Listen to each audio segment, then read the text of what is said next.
This episode, as all others before and after, are brought to you by you. You and all the other anime addicts across the globe, raising your voices to spread the word and show support. Lifting your fingers to type up a relatively pleasant review or clicking the like button to help the algorithm. And yes, even those who support us financially, and in return get a bevy of bonus content. From after parties where we talk inside baseball and way too much food, to hentai episodes where we...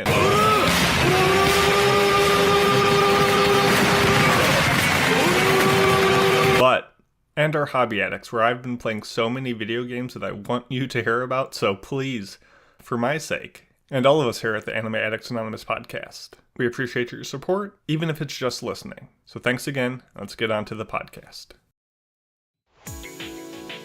何よ、アニメアディクツアノニマスのライブブロードキャストやってるって言ってるでしょ？聞きなさいよね。You are listening to the Anime Addicts Anonymous Podcast. Make your anime addiction worse at AAAPodcast.com. And now, here are your anime addicts.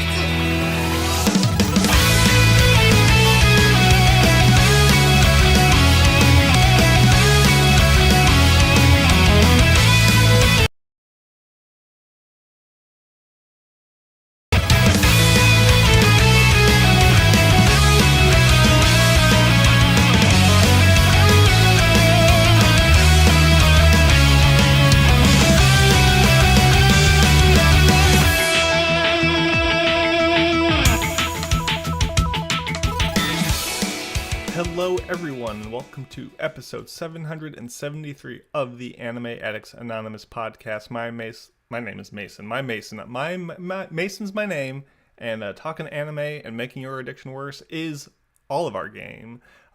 Our being my two co-hosts, Caroline and Emery, both coming in looking sharp, looking ready to go, looking like they cleaned up their room since last episode. Wow. Way to air my not dirty laundry that you would see in the background, Mason. Crazy how nature do You'd that. actually, you're partially right. I did clean up. I did hide another basket of laundry this episode. She did it, but she didn't do it for us, Baka. She's better than that. Baka. Yeah. Anyway, and Emery, who's always on point, I think, maybe. There's no dog in the background yet. Yeah, no, she's gonna come, I think, at some point, and there's a cat around here somewhere, but yeah, so far doing so good. But see, I like expertly tuck everything back in these closets so you can't see the chaos. Out of sight, out of mind. That's what I always say. Twitch chat is yelling at me that it might have stopped. Hopefully it's working. Worst case, we try to stream every Sunday live at 5 p.m. Eastern. Sometimes our computers say otherwise, but hopefully we're doing all right, and hopefully you're doing all right wherever you're listening to us. This is the podcast. It's usually a little bit better than this, but hey, sometimes the weeks be like that. But I think we have a fun one this week. We are going to talk about all the shows that we have been watching, as well as a review of one show that we definitely all watched, I hope. Maybe not, which is Orb, on the movements of the earth. We'll get a nice, juicy, big ol' steak burger review of that one. So if you like what we do around here, support us on Patreon, on our website, AAAPodcast.com. Hang out with us on Discord. We always got events going on, and it's just a really good place to be and get indoctrinated into the cult. That's what I meant. So any thoughts, any things to shout out before we get this big bad boy rolling? Yeah, as you mentioned, we are available on many social media platforms, but just to optimize our presence on those social media platforms, we would really appreciate it if you take part in a little poll we have right now on our Discord. Just click on the social feed channel at the very top, and you'll see a very simple poll. Just select the platforms that you use the most, and it'll be very helpful for our amazing social media manager, Kaiden.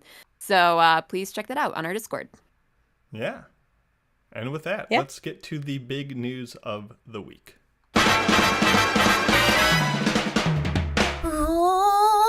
大ニュースです。It's time for big news of the week. So, Mitsugi put on... 大ニュースです。week. and people are interested in it, and that is the nominees for the 2025 Crunchyroll Anime Awards. So you can go on to Crunchyroll and vote for the best of the best of last year and more, kind of, sort of. You never know what their new rules. Have you guys looked and more, kind of, sort of? You never know what their new rules. Have you guys looked at the nominees? Have you guys voted? Do you guys have any hot ideas or gossip about this stuff? I don't typically take part in polls or sorry, anime award shows that don't matter compared to us. So there you have that. But I am always interested to see what exactly they deem to be the most uh, great anime in every year. But the rules are so confusing, I just stopped pretending to understand them. Yeah, I've run into the same thing. I have not voted yet, but I think they're back to normal anime of the year, like calendar year, January to end of December. But it's really hard for me to keep track because there was that little blip of time where they didn't want to include fall, and when they included it, which I think was last year, it was this big conglomerate of people. That said, I hope that Freerin continues to just get the nomination or get the votes, I guess, in this case. I think it's worthy of being considered anime of the year. Yeah, One thing I do think is interesting with the Crunchyroll Awards is that they have a list of the presenters for the ceremony. And the two top mentioned people that in this ceremony are Finn Wolfhard and Gavin Matarazzo from Stranger Things. Like, really? Love them, but very random. Yeah, I mean, I guess good for the awards. I mean, this is, as much as I like begrudge Crunchyroll and everything they represent sometimes, this is kind of the biggest foot in the door of having a big industry event, getting somewhat big name people, whether they be actors, actresses, different producers, directors, even, to get a little more involved. I think helps visibility wise with just making this little niche medium of ours less nichey. And anime is growing, it's getting bigger every year, and Crunchyroll is kind of the best avenue of getting that into the biggest of spotlights, even if it is still, it has some room for improvement. Like, these nominees are very, like, every category has pretty much the same 6 copy pasted into them. So you like to see a little variety. You never know how the masses are going to vote, but if you care enough, you can go vote on Crunchyroll, and we'll see who wins, and we'll probably make a big old fuss about it in the future. But at the end of the day, it's a fun award show, so I can't get that salty about it. What else you guys got for big news? I couldn't really find anything I really found interesting. So take it away, Anne-Marie. I was going to say, I do have something. It's a little bit small. So for those who don't know, we have these 6-month bets going on, not just in the Discord, but then we'll have episodes about it. And so one of the bets was about the band Creepy Nuts. And because of that, every week I look for Creepy Nuts in the news. And lo and behold, they have released a new album called Legion. And if you are, a Patreon and, want to get those show notes, I do have the link to that article in the show notes. But I'm really excited for Creepy Nuts. I love to see that they're putting together the album. I know it feels like a lot of Japanese bands nowadays, like they just have to have an anime opening that not only takes off, but is part of a really good anime in order to get recognition. And so this just made me happy that they were able to put something together. Obviously, they have their 2 really big hits, the Bling Bang Bang Boom, and then the Dun Da Dun theme as well. Otanoke, I think is how you say that. What I thought was very interesting in reading this article is they are tapping into a variety of musical engineers that are outside of Japan to develop unique sound designs, which is great because Creepy Nuts is, I would say, known for their very unique sound designs that kind of come out of nowhere or misplaced or sound like they are part of a Nintendo game. And so I just continue to hope that they gain popularity, that maybe they'll eventually come to America. I'd like to see them if they too are here. So Yeah. What are your thoughts? Would you guys see them in concert? Oh yeah, yeah. I think they came for Anime NYC last year, and I didn't get a chance to see them, but I'm really jealous. I probably wouldn't see them because I care about instrumentation from a physical sense that I can see people playing more than the DJ electronic side of things. Like I definitely get the appeal of that, and I would love for Creepy Nuts to like work with the guys in clipping to make some absurd, crazy backdrop for their songs. Like I appreciate the sonic diversity, but I just don't usually go to those kinds of concerts. So I don't know. I'm not a rapper is what I'm trying to say. So I don't know. It'd be cool, but it's not my jam. I think the crowd would just pop off. The It'd crowd just would be a be fun nuts. environment. That would be such a fun show to go to, no doubt. But it's just not my thing. I'm not cool enough. Yeah. So that's, I know it's not a whole lot of big news, but relatively, it seemed like more of a quiet week for us. Yeah. Did they talk at all about like the process of making a song like for a piece of media? Like making a song is already difficult enough as it is, let alone, you know, kind of like making lyrics or whatever for a piece of work. You know what I'm saying? Yeah. They didn't go into those details because this For a piece of work. You know what I'm saying? album that's supposed to be reaching out past the anime genre, Mm-hmm. they talked about how the songs reflected very autobiographical material. So things that have happened in their lives, lyrics that are really in tune with what they've experienced. So I didn't, touch on that in the beginning because I was obviously more interested to hear that they are getting musical engineers for, say, like Kendrick Lamar and things like that, Mm-hmm. names that are very, very recognizable to our generation. But I'm hoping that, again, with this articles like that, because I would really like to know how they came up, like for the Don to Don theme. How did you come up with the weird Pikmin noise is what I think we've been calling it on the Discord. Mm. How did you decide when you wanted to put in a more ballad section and like coming up with the various, I don't know, timbres and tempos and things? So fingers crossed. I think this is a start. The article was in Billboard, which is, again, very mainstream. So I just am very, very happy that they continue to get recognition. And I'm hoping maybe fans of theirs who are not into anime will be a bigger thing so that I can talk about Creepy Nuts, even though it sounds really ridiculous to say their band name out loud. Yeah, I agree. Such is life.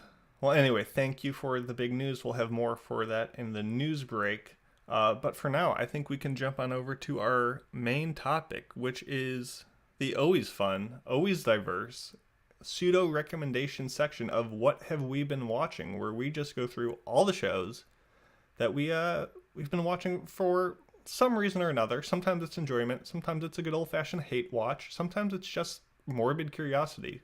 And I think there's a couple that you guys have been excited to talk about. So who wants to go first? Who is like very passionate about getting something out there? Because we always run out of time on this segment. For some reason, I can't like complete the shows that I really want to talk about because I could have completed a show that Emery also has on her list, but I technically don't have it completed right now, but we can still talk about it. And Yeah. that would be Toilet Bound Hanako-kun Season 2. And so good. Not exactly the show that you would expect us to like get excited about, but it's pretty good, I'd say. I really wanted it to pass when we were doing impressions, and I was the sole person who voted for it to pass. I love this show. I love the art. It is so beautiful, and the story just sits very well with me. I love the rumors idea that are coming to life in this school, the deeper and more dark secrets that are developing. And both Caroline and I talked about this and how we're gonna try to do our very best to step around some of this because we don't want to give spoilers. I also have not finished this. I think I'm on episode 8 or so. Yeah, I'm on 10. Or I just Yeah. finished 10. Yeah. Because we don't want to give spoilers. I also have not finished this. I think I'm on episode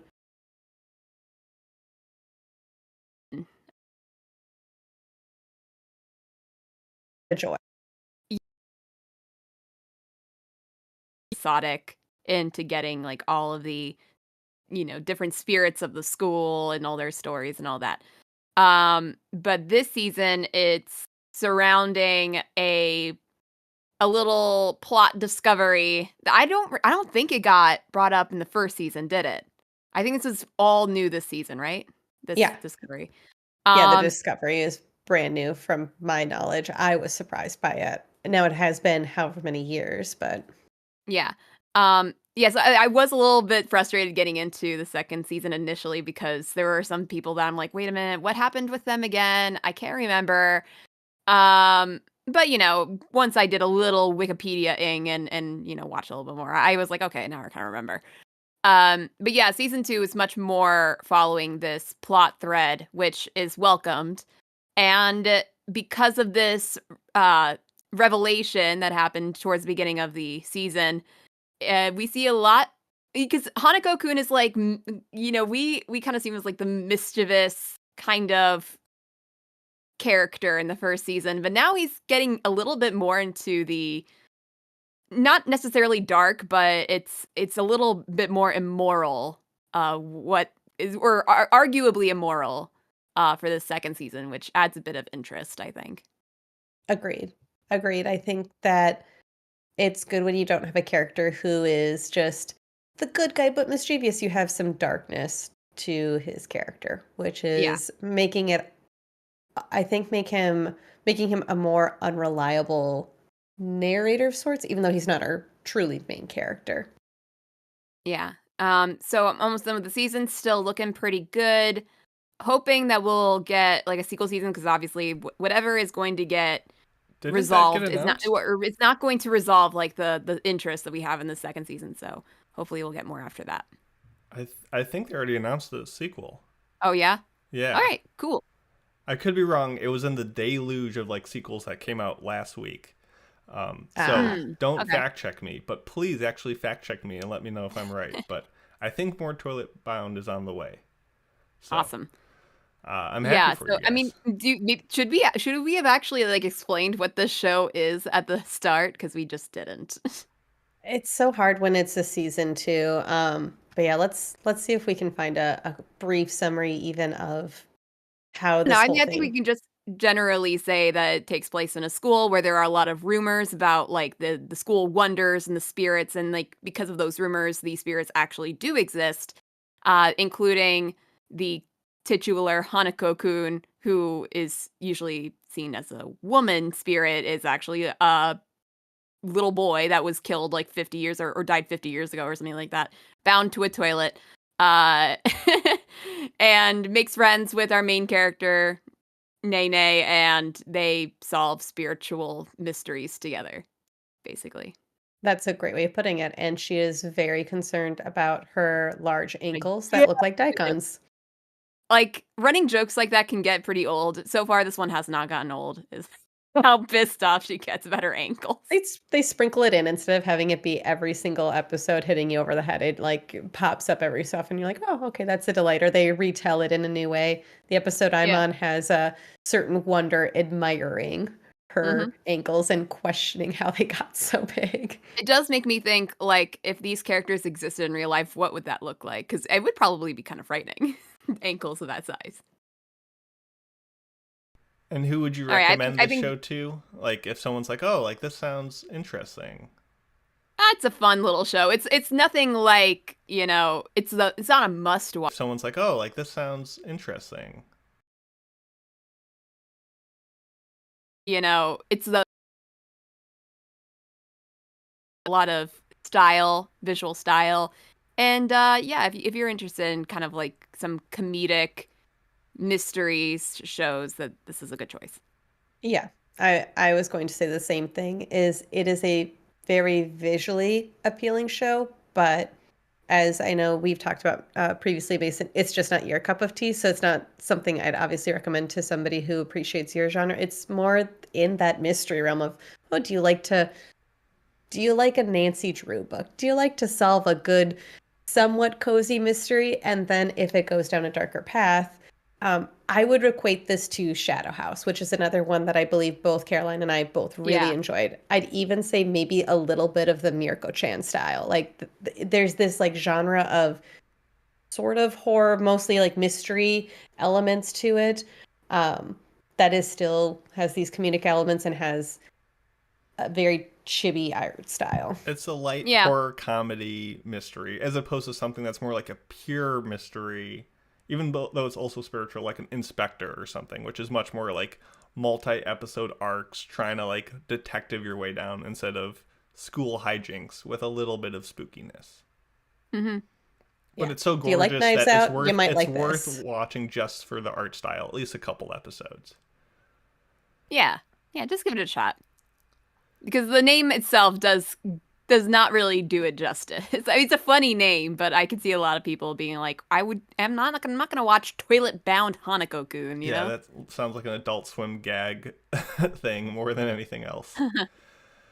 Well, Emery, you have a lot on your list. Do you want to go next, or do you want me to go? I will touch on mine real quick, or one of mine, because I want to hit on it. Yeah. Devil May Cry, the honorary anime, not anime connection.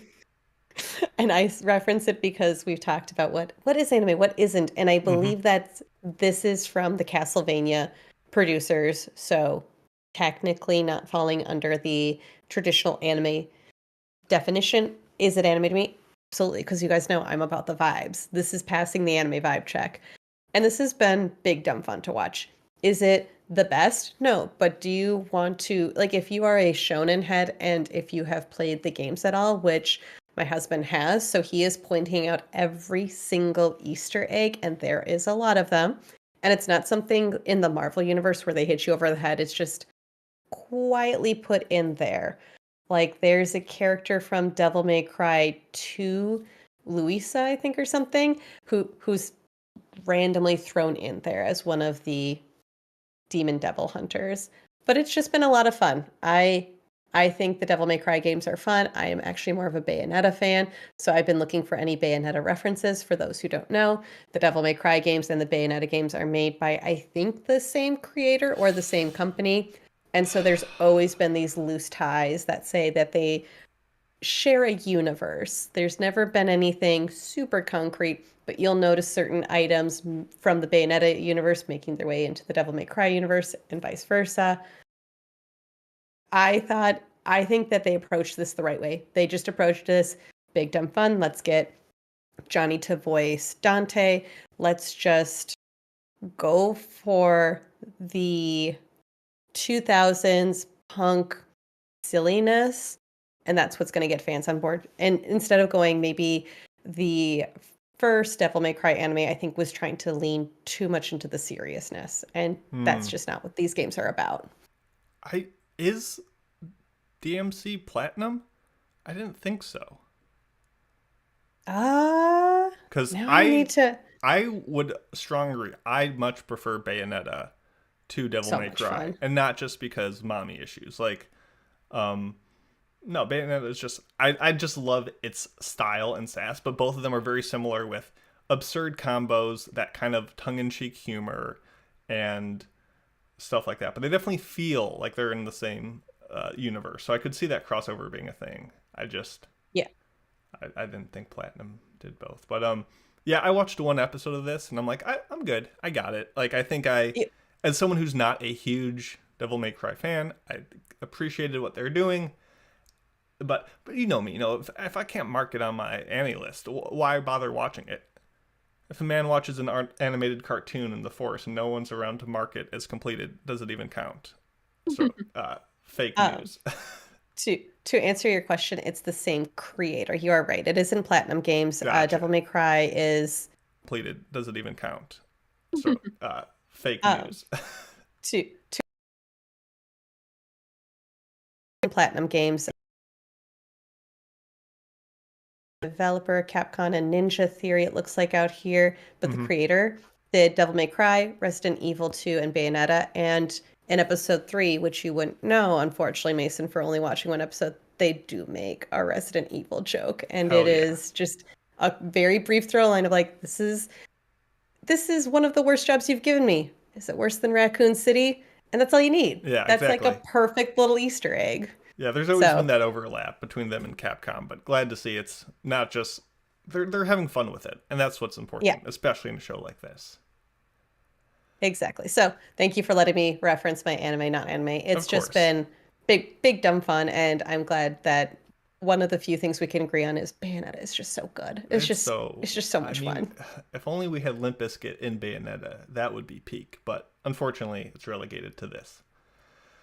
Let's see. I want to talk about a big old series that I am doing some due diligence on. I'm putting my hours of life on the line, listener, so you don't have to. And I am trying to figure out if Kingdom is actually good. Have either of you seen / heard about Kingdom? Heard about Kingdom, never seen it, couldn't tell you what it's really about. I have not seen it either. Yeah, so Kingdom is...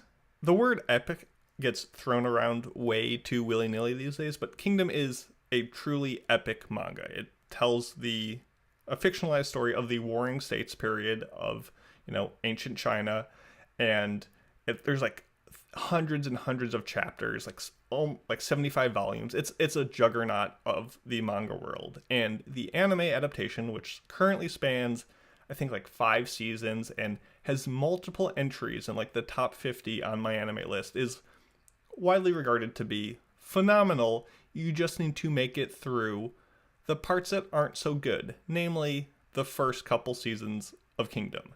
So you see all this acclaim and love for the series, especially in these later seasons, but how much of that, I wonder, is it actually quality content, or has the first 2 seasons just filtered out everyone who isn't already in love with it, and all that's left to rank them are people who are diehard fanboys and are thus inflating the score? So I'm doing a big Kingdom watch where I am going through, and I will, at the end of this long journey, tell you if this series is good. And as of right now, I'm pretty much done with season 1, which takes up 38 episodes. So I've already committed many months of my life watching the show.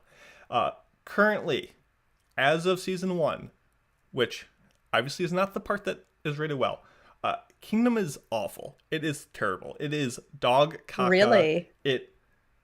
Oh no. And I think people who like later seasons of Kingdom will agree with me. I think it's widely considered to be not good, and the manga the much superior avenue, and you put your head down and you either skip this part or read the manga or experience it in some other way because it's not good.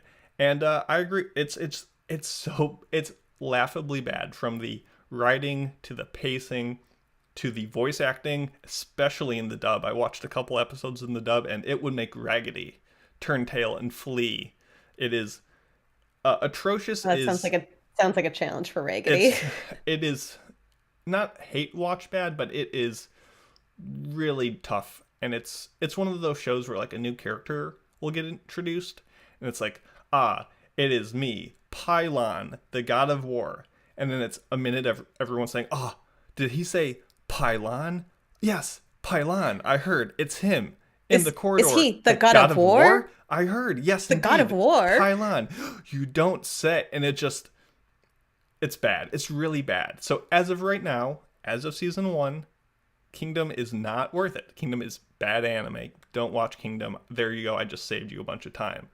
Now, of course, no one cares at this point because everyone knew it was bad. So I will get back to you in a future installment with clear, objective, Mason crystalline eyes to let you know, without any fanboyism or nostalgia or anything that would influence me. With clear, objective, Mason crystalline eyes to let you know,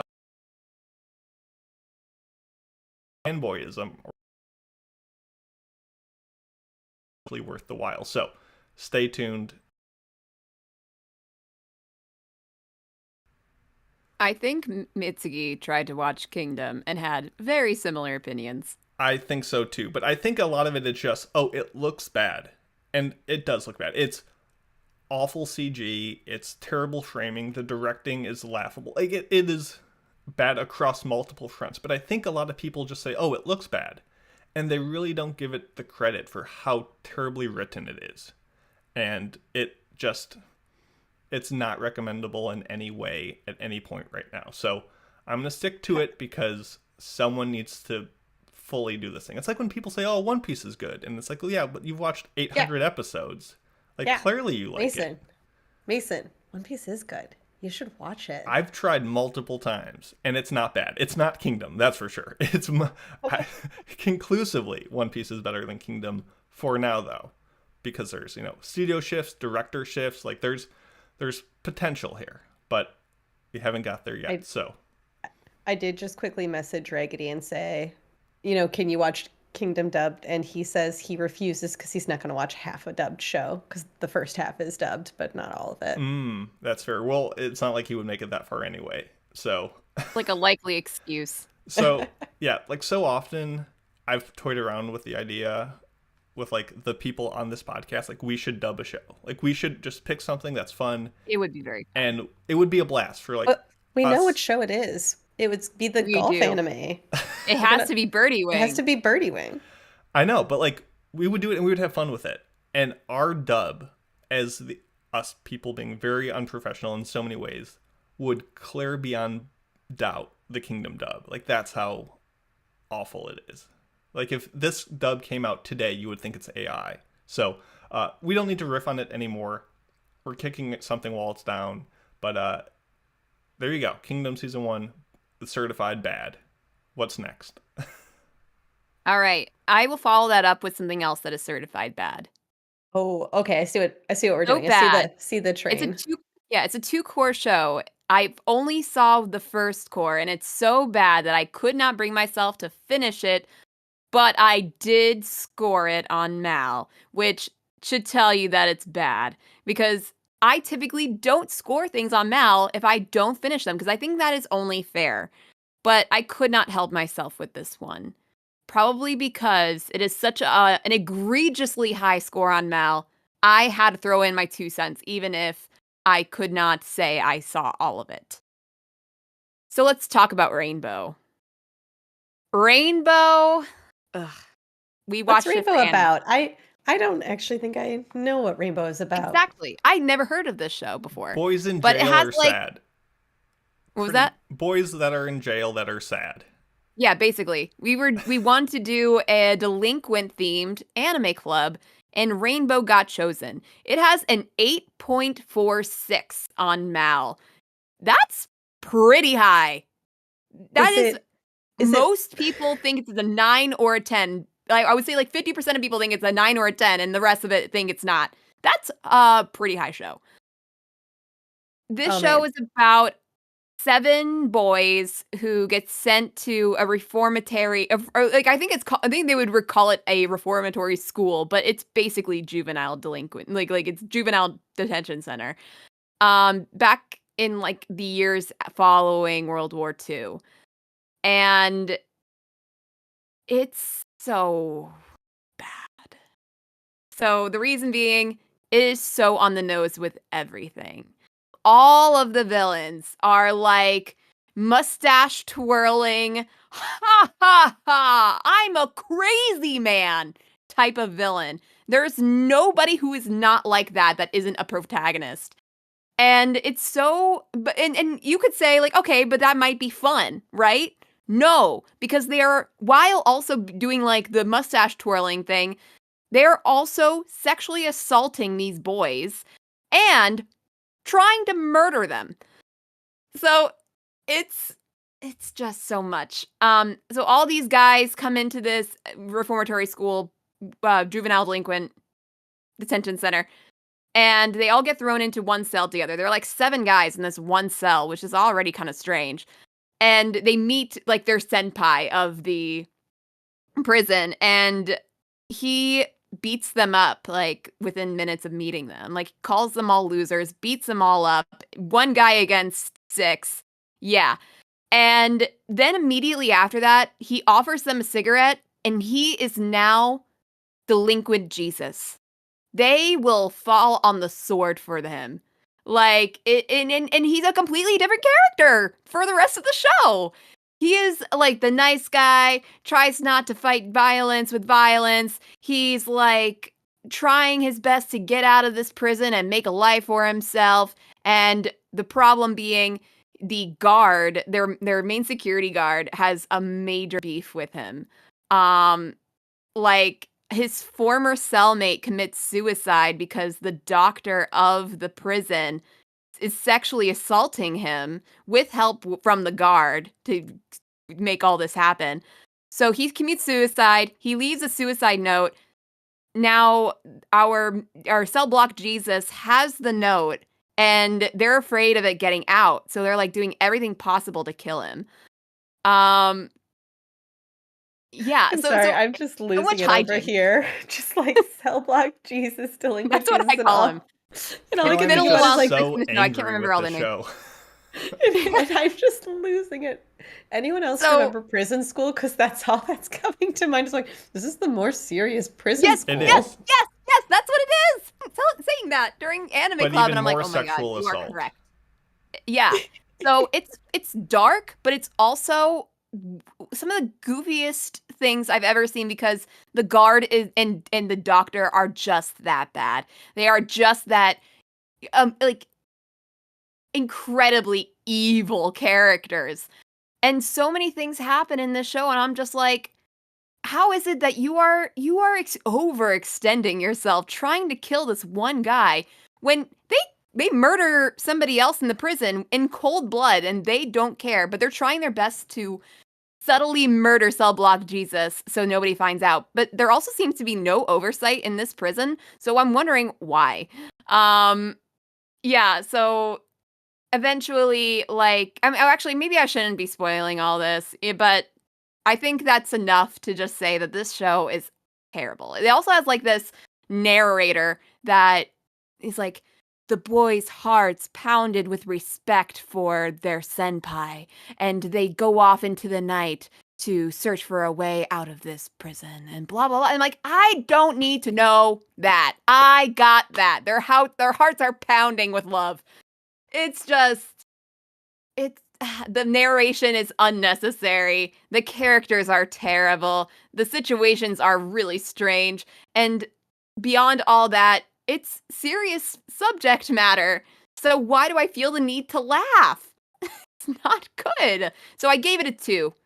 Wow. But the fact that Very this show low. has an Yeah. 8.46 on Mal is it's a tragedy. Yeah. I'll leave it Wow. at that. Well, there we go. I guess there were some hate watches along the way. I'll follow it up with my hate watch then. Ooh, okay. Good. So we Let's can go. round it up. Hate. We're drinking the Hate, haterade out hate. here. But I will follow it up with what I would recommend instead. So I finished Honey Lemon Soda. If you remember, I think had it on the list for impressions. It just didn't jive with anyone who I talked to. I do know that there is some love for this on the Discord, so I'm going to be as gentle with my hate as possible. But I hate watched this with my best friend who recently moved to Japan. I'll just call her Sari Berry for the sake of this. And so we were watching this, and it's just one of those hate watches where like you just can't turn away because you're like, well, maybe it'll get better. It doesn't. So this is about a girl who is considered a stone. I think her name is like Ishimura. Her name literally means stone. And she, of course, falls in love with this guy with blonde hair who just I'm trying to gather my thoughts on this. He becomes her protector, and by protector, he calls himself her guardian, I think it is. Essentially, he's a daddy figure. He's like, oh, I'll take her under my wing and I will help her to develop her own strength and her own wings. And I just really, really struggle with it because she does everything, like making friends and everything else, for the sake of him. In the sense that, oh, he'll be proud of me and like, look at me take these baby steps. And all of the characters around her exist solely to move the plot along. There is a section later on that I'm going to, again, just for if people really want to go check out this show. There is a moment where these bullies come in and need to explain a situation to another character from the street. Where were they? How did they get pulled in? How did they find these bullies in the middle of Tokyo? I don't know. But it just was a very frustrating show. And I personally think that if you are looking for a cute rom-com, if you're looking for something that makes your heart go doki doki, I have two very different examples. Skip and Loafer, which some people think is more slice of life than romance. I would say yes, but go watch it. It's amazing. Or My Dress Up Darling, which I think is a much, much better way of showing a woman or a girl who has agency, not just in her relationship or with her love interest, but like actually wants to do something unique with her talent, with her life. I just couldn't stand the main character of Honey Lemon Soda. Just not my thing. I think there are just so many better shows that you should go and watch instead. Sounds like a problematic relationship, which is not the best foundation to start off a romance. Exactly. Just when you have somebody who essentially is like, yeah, I'm like her overseer. I'm like her daddy. I'm just watching her grow. It's nope, no, thank you. Yeah, especially like when you have that, which is fine to have, but without any commentary saying like, hey, beware, this is not ideal. If it's, presented as like idealized and all the other characters just help funnel that to happen. I could see that. I think I watched one episode of this and I'm good, but I would agree with your recommendations as being phenomenal must watches if you haven't seen like My Love Story yet, which is like the GOAT of all romances. Yeah. Another great one. So there you go. That was my hate watch for probably this last season. Okay. Do we keep the player hater club going? Moderate hate watch. Actually not that bad of a show, but one that's much beloved. You've probably heard of it. ReZero season 3. Oh no, is it bad? Have you guys watched it yet? Are I you haven't up seen to it date yet. on No. season 2? ReZero season 3. Oh no, is it bad? Yet? Are I you haven't up seen to it date? yet. Season 2, but it's been so long that because I can't remember a lot that happens. Well, I don't disagree with you. So, here's my thoughts on ReZero Season 3. I am not a book reader. I would assume if you have read the light novels, this is a phenomenal adaptation. And overall, I would say this is probably the best that ReZero has looked in a while. Obviously, ReZero came out Season 2 like around COVID time, so White Fox was probably struggling more, but the animation, the production of this season is really good. I just feel like the biggest strength and weakness of ReZero simultaneously is that if this was like a custom character creator and someone's like, what stats do you want to put into ReZero? They maxed everything out to 100. So it looks good. The music is good. The voice actors and actresses always sound like they're just giving it 100%, and it's over the top and crazy, and it just sounds like they're having so much fun making this product. And it's a blast just from that alone, especially second half of this uniquely paced 16 episode season, which I think was a great choice to kind of give people a breather, give the production more time to cook. Had some phenomenal animation cuts and fight scenes. So obviously looks good, sounds good. It's a really great product. The problem is those sliders going up to 100 meant let's include every character ever and just have so many people in scenes at once. It was like if you took the entire sophisticated, like highly pinprick detailed arc of like the Chimera Ant from Hunter x Hunter, where it's like 1,000 characters and their like movements are like set to the second and you get it play by play, smashed into like a couple episodes, and you get just side character after side character after side character coming in and saying their 2 lines and then they have to get out of the way to make room for the next character to come in, and it's almost so overburdened as they try to do this Marvel, like, we're gonna have 8 fights between 8 good guys and 8 bad guys in different sections of the city, all with different storylines and intertwining things. Like, it's just too much. It's like you go to the biggest, best buffet you've ever been to, and someone's like, okay, good, you got 5 minutes to eat, and you're just trying to get everything down, and it's just too much. No one has time to actually make any impact. I forgot so many of these characters from previous seasons, and I get it. That's a skill issue on my part because it's been a while. I'm not as intimately familiar with this series because I'm watching other anime. So some of that was probably lost on me, but it just felt like an indulgence, which is funny because a lot of the people they're fighting are like greed or gluttony or stuff like that, but it's just a lot. It's the most anime to come out in a while because it's constant screaming. It's constantly the most ludicrously absurd villains that are cartoonish, not quite like Rainbow, but just they're so goofy while simultaneously just being grotesque in like the ReZero body horror way of like rats like becoming someone's eyeball and just like burrowing into someone's flesh, and you're like, oh, that's so disgusting. How did that come from like this hyper cute kawaii screaming character that's seen before? It's a lot. So ReZero, I still think it's a decent show. I think if you are really just ride or die for it and know your stuff about it, I'm sure it's a blast to see it all animated. Just as someone who is not all in on the world, it was a little tiring and dragged a bit for me, but it's still not bad. I would still recommend it if you've gotten that far into the series, and it's going to keep on coming out and keep on being a thing. So if it continues to at least look and sound and be this well produced, expect it to keep on being a fan favorite.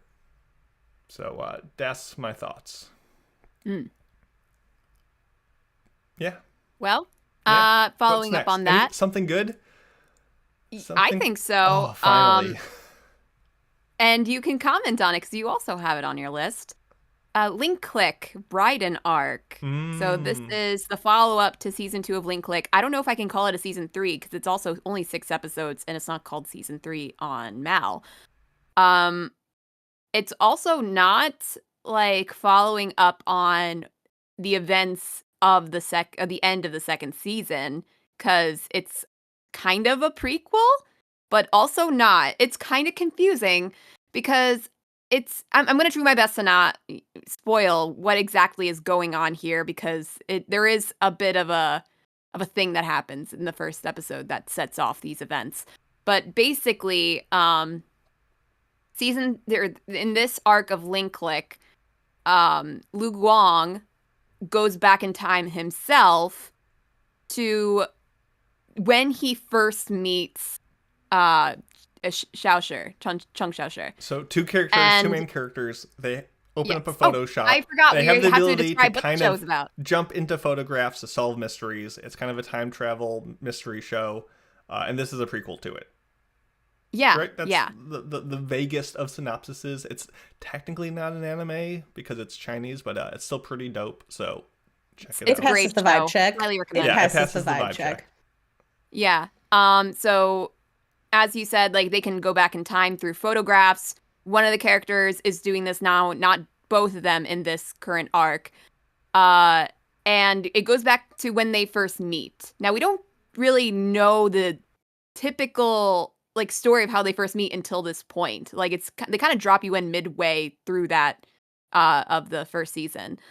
So it's interesting to see this, but it's also, I'm not sure how much of it is getting changed in the process. That's the problem. Like we have so little context of what is supposed to happen that the changes that Lu Guang makes, it's kind of hard to keep track of what is significantly changed here.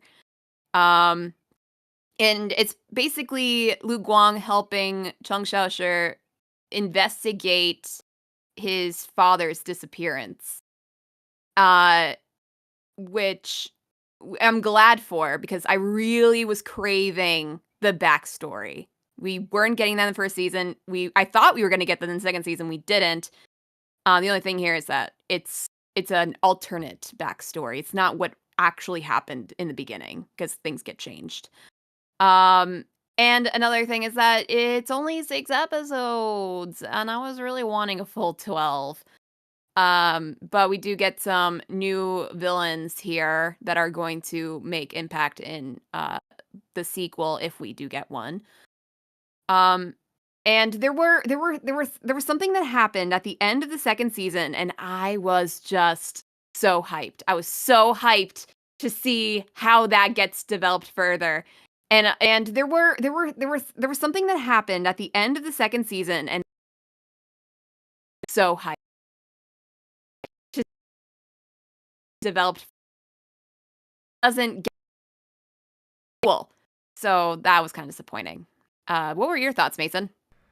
It's not bad, but just coming off of what season 2 was, it wasn't scratching the same itch, which was so interesting to me because Link Click season 1 was really solid, and Link Click season 2 took it in a very different style. It was almost genre-wise more of a action thriller as opposed to an episodic mystery.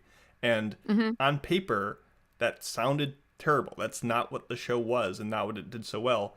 But it did it phenomenally, arguably even better than season 1. So for it to like morph into a different version and succeed so much really, solidified like how good the writing was and how skillful the people making the show did.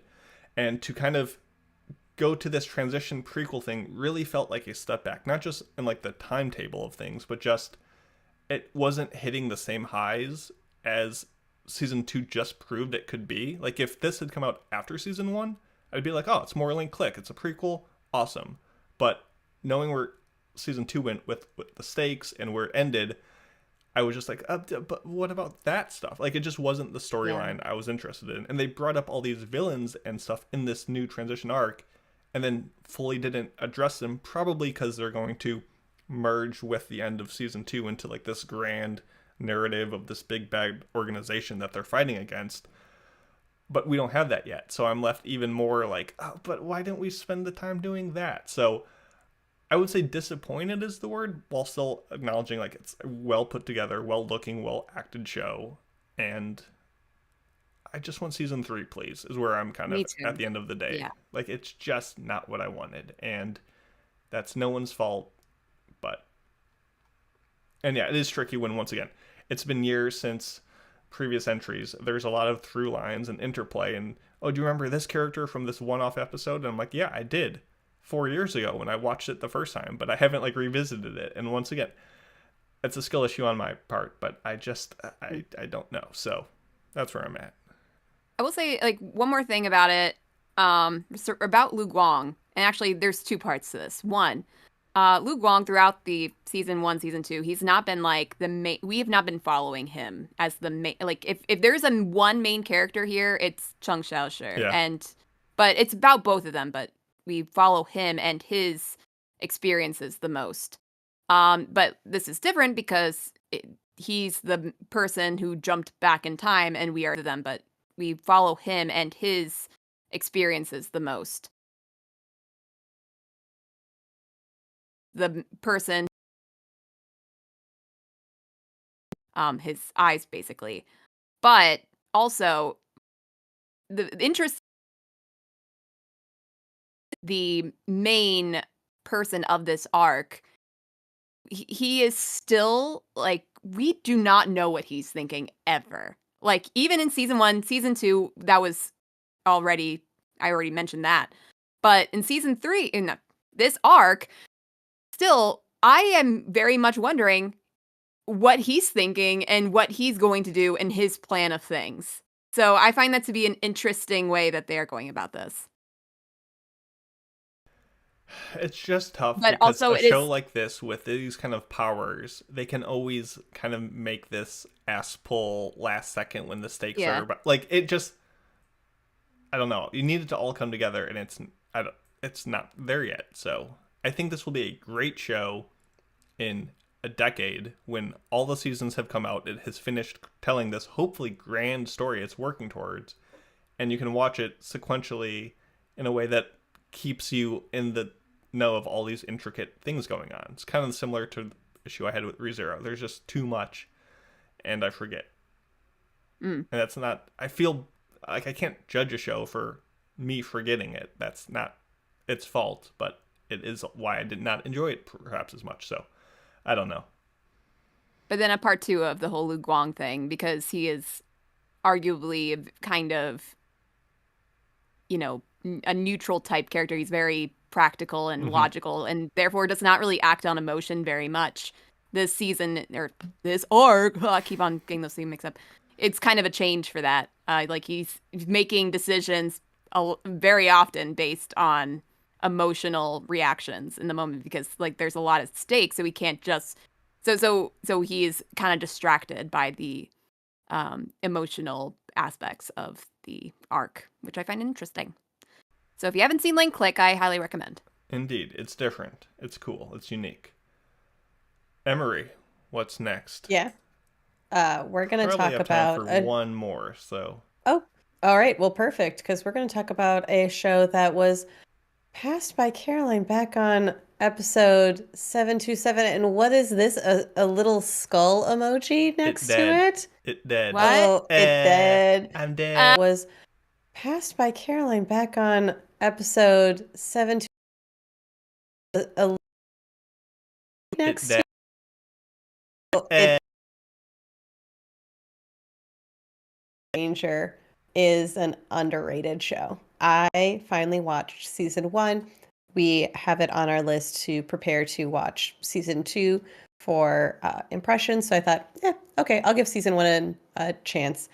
I really love this show. I love the opening, the ending. I have to shout those out because the meticulous nature that they put into animating both the opening and the ending, and the songs are just certified bangers. So well done. And so for those who don't know what the show is, I would say, in trying to give it a little synopsis, what if the Power Rangers weren't all that good to begin with and weren't necessarily the good guys you thought they were? And so instead of following the Rangers, you're going to follow Foot Soldier D. That's just his name, as he plots and plans to take down the Rangers from the inside. I was so enraptured by the twists and turns that this took. The Rangers in this case are called the Divine Dragon Rangers. They have very mysterious and unique weapons, and there are a lot of characters in this that are not as they appear, and I love that. I think sometimes it's hard in shonen when you do get too many characters in the room and go and delve into all their backstories. So I think this is doing a very good job of keeping it a little more succinct with those backstories currently. Will it likely get out of hand? Probably. It'll probably go down the Bleach and One Piece rabbit hole, and I'll still love that. I am one where I love getting those backstories, even if it sometimes diverts me from the action for a little bit, just to have the background. But I am so looking forward to season 2. I've already picked up the where the anime left off. I picked up the next manga edition at my local Barnes & Noble, and so I'm ready to go for this. Did either of you two finish season 1 of Go-Go Loser Ranger? Despite the fact that I was the one who passed it, I did not finish it, and I was not planning on finishing it. Oh Because, no! okay, well, it was starting to feel all over the place, it Okay. unfocused. I did not really see, like, the pacing was getting crazy, and, I don't know, it was just feeling like it was unraveling, and I just did not really see it sticking the landing. I might get back to it considering you really liked it, but I'm still kind of unsure. I didn't watch any of this show. Any of it? Any of Oh, it. man. I didn't give it a At chance, least- which means I didn't drop it like Caroline. So, that makes me still in your good graces, right? At least watch the opening and ending. Okay. The ending is just very fun CGI, very fun music. I love And the then- opening. and I then- have it on my playlist. I do. So there's it's that. It's such a banger of an opening, and I thought it I was love very Tatsuki Tiny, so yeah, that was a no-brainer for me to add that. I thought it was very cleverly animated. I am one where I like that merging where it's well animated as well as having a banger song. I usually like the song more than the animation. And this one, I very, very rarely fast forward to get to the episode. I see what you're saying about some of the pacing. I do think that it comes off as unfocused because it's going into a new twist in the storyline, personally. But that said, if you don't like it, that's okay. We all have our preferences. I was starting this thinking, this is going to be so boring. I'm not going to like it. And I ended up loving every second of it. So that's the power of just low to no expectations. Like if everyone said, oh, this show's amazing, you come in with that, oh, how's it going to sell me? But when you're just like, this doesn't look like it's got potential, and then it delivers, chef's kiss. Yes. And I think overall the animation is good. I think my biggest critique is their outfits are a choice.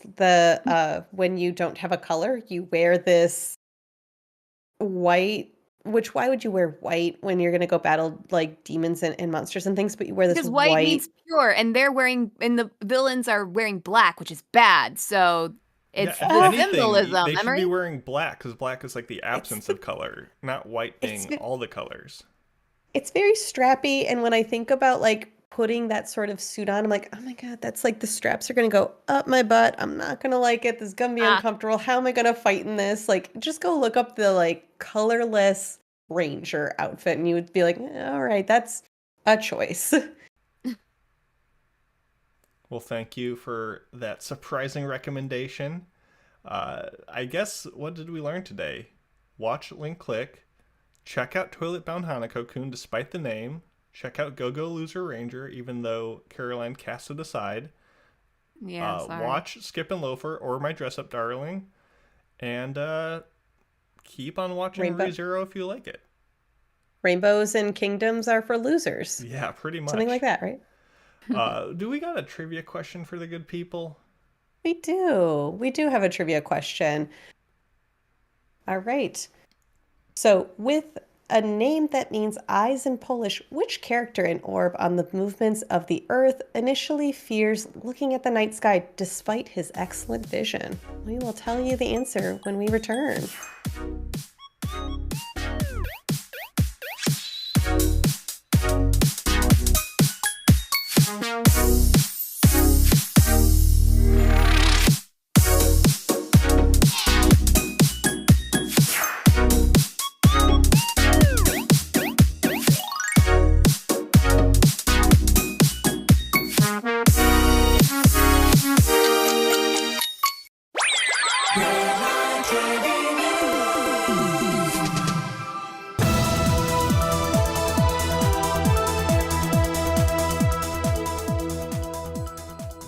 Anime Addicts, Mitsugi is here. Have no fear, it's time for the anime news. Getting us started off, Hayao Miyazaki. Well, we all know the man is a total legend, but he's also been in the industry for seemingly forever. He got his start 7 years before Studio Ghibli's founding, directing the series Future Boy Conan, which came out in 1978. It's a post-apocalyptic story based on Alexander. Now, I have seen this, and it is quite amazing, so you should go see it. And it looks like Future Boy Conan is going to become available on Retro Crush streaming as of Friday, April 18th. So you're going to be able to check it out on there. And Retro Crush is pretty cheap. There's also some other stuff in there worth watching. But if you want to watch Future Boy Conan in a legal format, I definitely recommend you go check it out on Retro Crush. Next up, we have some manga being made into a TV anime in 2026. The Osanana Jimi Towa Love Comedy ni Naranai, or No More Love with the Girls. This manga getting made into an anime by Tezuka Productions. It's going to come out in 2026, so you do have quite a ways to wait. The manga was serialized in Magazine Pocket by Misu back in March of 2022, and it's very popular apparently. Stars a high schooler named AU who has a dilemma, two childhood friends that are just too cute to be believed. It's a slow-burning love triangle where all of the heroines are childhood friends. So we'll have to see how this one pans out. For those of you that love romantic comedies, this is probably right in your wheelhouse. Next up, in some strange news, Akana for pouring instant noodles into a train ticket machine, which I just thought was so funny. So the train ticket machines in Japan can be really confusing and frustrating to use sometimes, especially the bullet train machines. However, it might just be enough to make someone like this guy lose his shit and pour his cup noodles into the machine. So there's actually a video online from the Japanese news demonstrating what happened with what he did using 3D models. The man merely went up to the machine and poured all of the hot liquid from the soup right down into the coin receptor, destroying the machine. The police arrested the man, and he is being fined $10,000 for damage or property, which is what the machine was valued at, which I frankly kind of find a little hard to believe. But nonetheless, do not pour your cup noodles down the train ticket machines in Japan. And it just goes to show that it's not just foreigners causing mischief in Japan. Sometimes the Japanese people have just had enough too, and they just can't handle it. Lastly, probably the biggest news of possibly the year in gaming, Nintendo has delayed the Switch 2 pre-orders in the USA to assess, they say, tariff impacts, but I have to imagine it's probably also due to the unbelievable backlash to the prices of the system. Nintendo has announced that the $499 price, which, let's be honest, is $500 after tax, and the $80 to $90 price tag for the games has not had very good reception by the gaming industry and is being dragged by practically everybody on YouTube. Nintendo told GameStop and other retailers on Friday that it has postponed pre-orders for the Switch system in the United States to, quote, assess the impacts of tariffs and the evolving market conditions, which is the most polite way to say gamers losing their shit. The company will announce the new pre-order date later. They insist that they're not going to move their launch date, which is June 5th. So for those of you that do want to spend $1,000 on a Switch, a couple peripherals, and a couple games, it is still coming out on June 5th. This was Mitsugi, and this was your anime news break. Now it's time to get back to the podcast.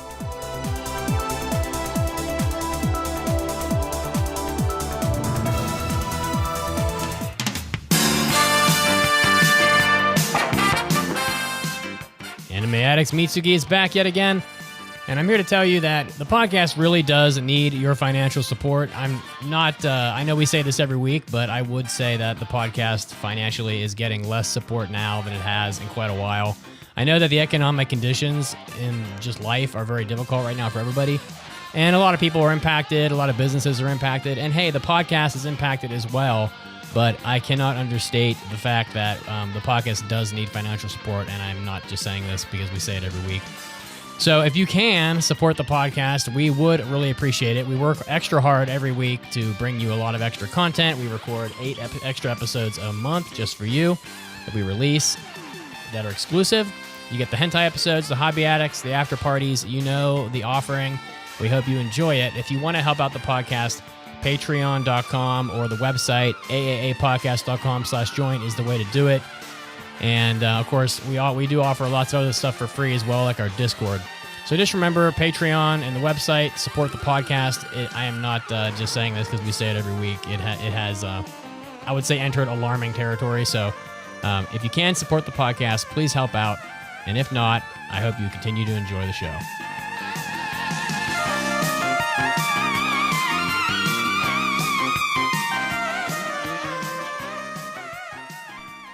Welcome back to the podcast where You know me?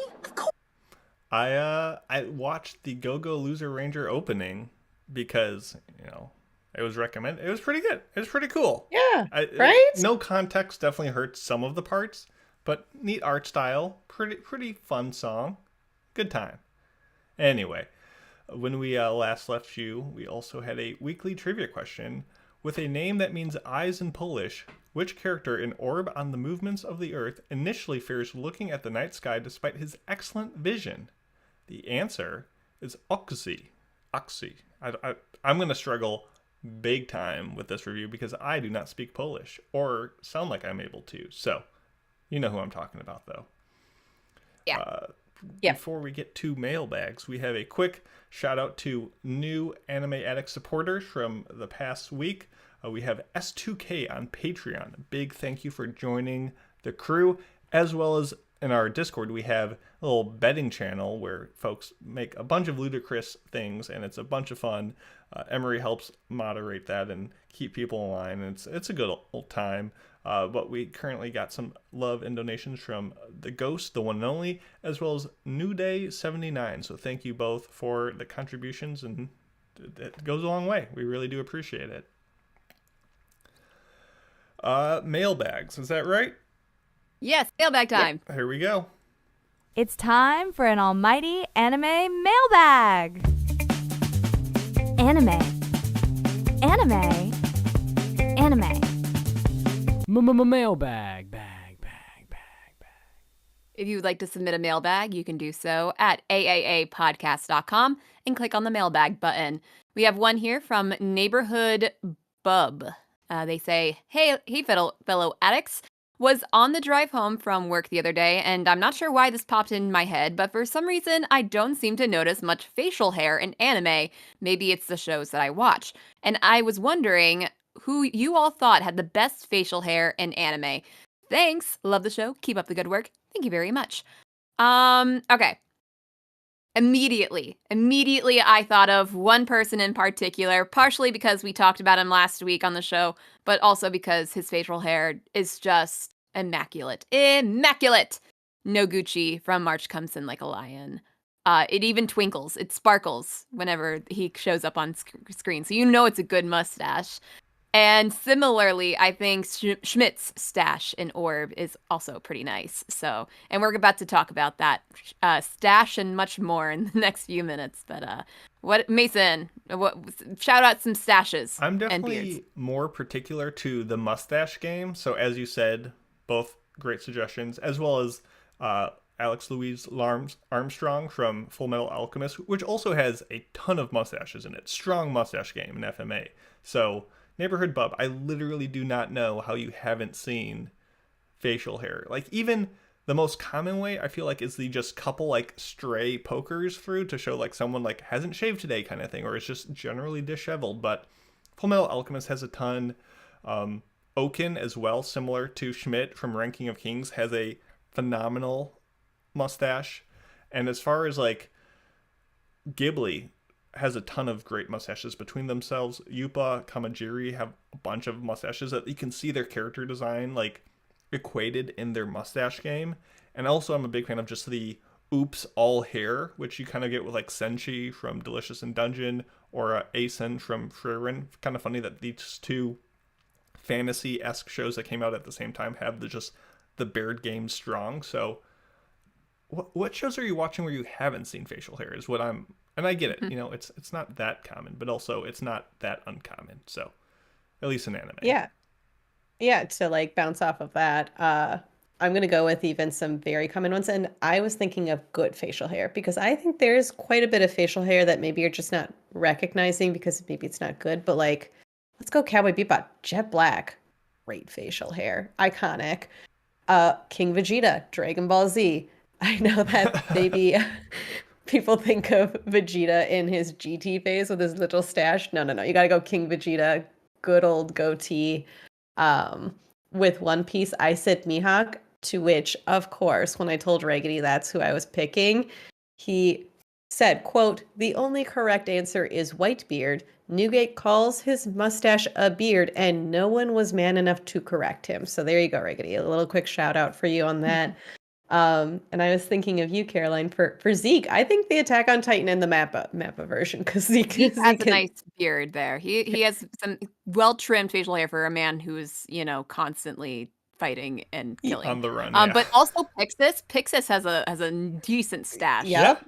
Right. Like these are great, like just stashes, beards, what have you. So I think just look for it and you will see it. It's like when you think, I've never seen a red car like in my neighborhood, suddenly you're just going to pick out all of the red cars you see. Although I do think that a lot of our shouts come from shows that are like Western influenced or takes place in a Western country or inspired country. So that could also be part of the reason. Yeah, I mean, maybe you're just over here just watching K-On! And like, yeah, I get it. You're going to find less of them in a cute girls doing cute girl show. But that said, thank you for the question, Neighborhood Bub. We appreciate you. And report back if you ever find one. I'm curious. All right, I think it's time. I think we need a bit of time, actually, because I think we all have a lot to say. it's time for our review of Orb on the Movements of the Earth. This is a fall 2024 show. It ran for 2 cours. You can watch it over on Netflix, and it is done by Madhouse. It is set in 15th century Europe, kind of, sort of, and it was set in a time where heretical ideas such as heliocentrism, the belief that maybe, we revolve around the sun instead of the universe revolving around the earth, is a mindset and a proposal and a theory that would probably get you yelled at and or decapitated and or burned at the stake. And the show is about the folks who are living through that time and harboring such ideas and concepts and theories. It's based on a manga, and what was everyone's expectations going in? We'll start with Emery. Yeah, I was a little worried going into this one for a handful of reasons. BDH on the Discord, Big Damn Hero, he really loved this title, actually kept praising it and was asking, why aren't more people talking about Orb? And we, in a similar fashion to me and Mason, have very narrow Venn diagram of shows that we actually are inclined to like. And so I was pretty worried about that one. That said, the only other thing that really I was worried about is the length. 25 episodes is a lot. It is 2 cours, so I actually had a lot of reservations going into this one. And Caroline? Yeah, I heard a lot of people talking about it when it first began, with some praise. And I had planned to eventually watch it even before I signed up for the review, so I was glad I could kill 2 birds with 1 stone there. Though I was kind of rushing to finish the show in the last week. I got a little behind. But I was really looking forward to the European historical fiction type of show that was going to be, because automatically it's something different than most anime. And we've had a pretty decent track record with those kind of shows. So I was interested to get into it. Yeah, it felt like a different vibe sort of show. I had obviously watched this back when we were doing impressions. I thought it had a really promising start. It kind of scratches my itch and desire to know about the sciences and history of ideas and concepts and how the truth is, important in the past, currently, all sorts of things. So I had a lot of high hopes, had heard a lot of good things about it. It seemed like up my alley. Watching 25 episodes of a very dialogue-heavy show in a week was a bit of an ask, but we got here. We're here today. And with that in mind, spoiler-free, would you people recommend Orb to the good folks at home? Emery, I'll start with you again. Okay, well, absolutely. I think this is a cultural piece that is very valuable, especially to the time we're living in. I think that everyone should give it a chance. Does it mean you're going to love it? You might not. And we'll get into some of the storytelling choices that were made and why. But I think this is a provocative show. I think it is a show that has you thinking philosophically about a lot of big human ideas that I do believe people should be thinking about.